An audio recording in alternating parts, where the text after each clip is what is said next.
Yo, what's up na ulit mga kaibigan. For today's video mga kaibigan ay meron ako ditong compressor ng refrigerator at itry ko itong paganahin na walang starter capacitor at ida-direct ko lang ito yung wiring niya at itry natin mamaya mga kaibigan kung ito ba ay gagana. Kaya stay tuned na kayo sa akong video at tuturuan ko paano itong i-wiring na walang starter capacitor.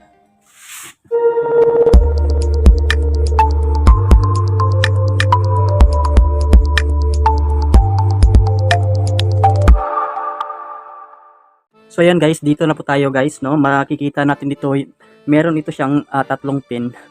At ito naman siguro yung kalimitan na mga compressor ngayon ay tatlo talaga yung pin nila mga kaibigan. Kung makikita nyo ito, itong sa itaas, ito yung common. At ito naman yung sa bandang gilid, ito naman yung neutral. At ito naman yung starter. Kaya tuturuan ko kayo paano ito ipapaganahin na wala tayong starter capacitor. Ayun. So ayan guys, no, i-drawing lang natin guys yung connection niya para maintindihan nyo ng maigi. So mag-drawing lang tayo dito ng circle. Example, ito yung mga pin niya. Ito yung common pin.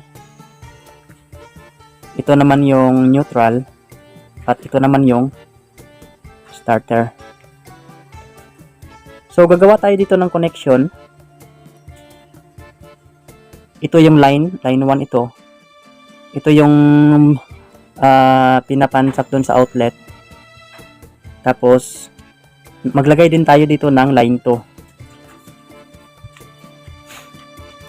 Katulad ito guys, ito yung line 1. At ito naman yung line 2. Ito yung para sa paglagay na doon sa outlet. Yan.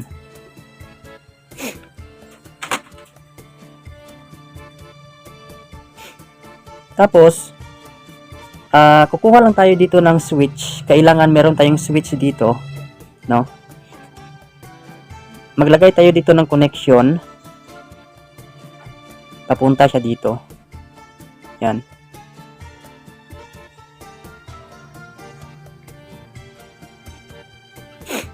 At dito nyo ilalagay yung switch niya.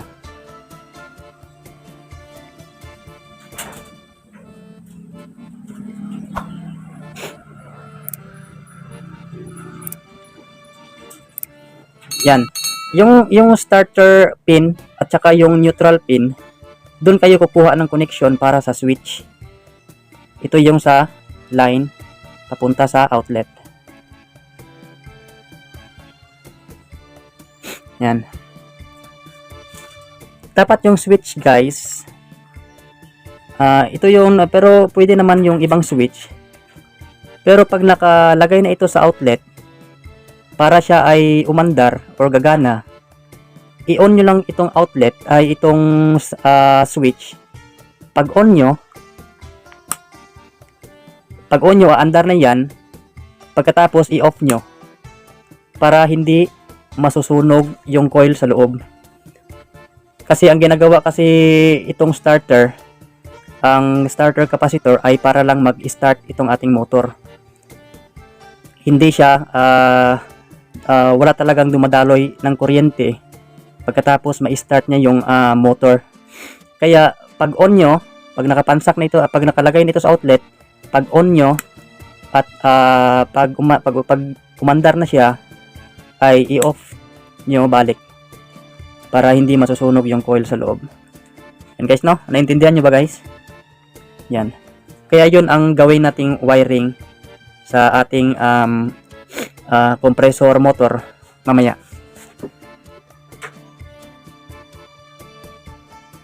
Yun guys, no? Magsisimulan tayo mag-wiring nito guys.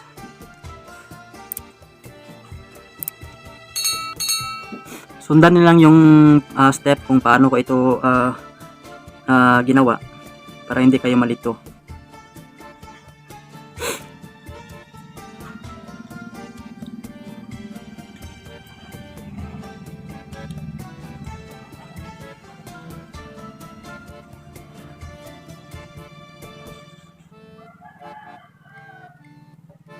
dapat guys ay meron kayong kagaya nito para itusok na lang doon sa pin.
So guys, ito na po yung connection natin guys, no.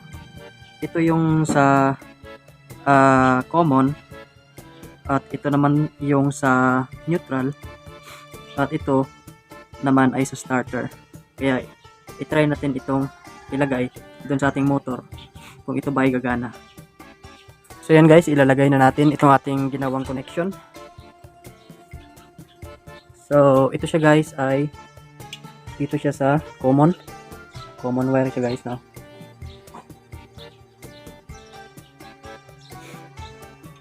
At ito naman guys, ito naman yung sa neutral.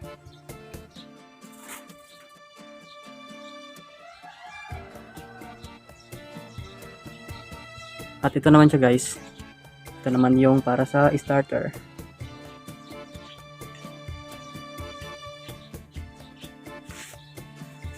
Ito yung connection niya guys, yan.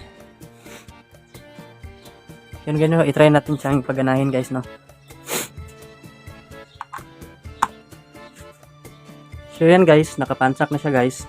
Yung gagawin nyo dito guys ay i-on nyo lang ito guys, no. Tapos i-off nyo niya balik, no. Yan guys, gumana na siya guys.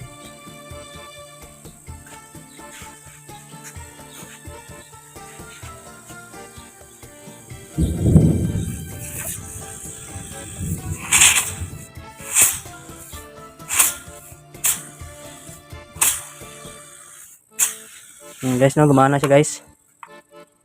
Yun lang guys, yung tamang connection guys, no, ng ating motor guys. So yun guys, no, dito na lang natatapos itong aking tutorial sa ngayon guys. So salamat sa panonood guys, at don't forget to like, share, and subscribe to my YouTube channel guys. Thank you.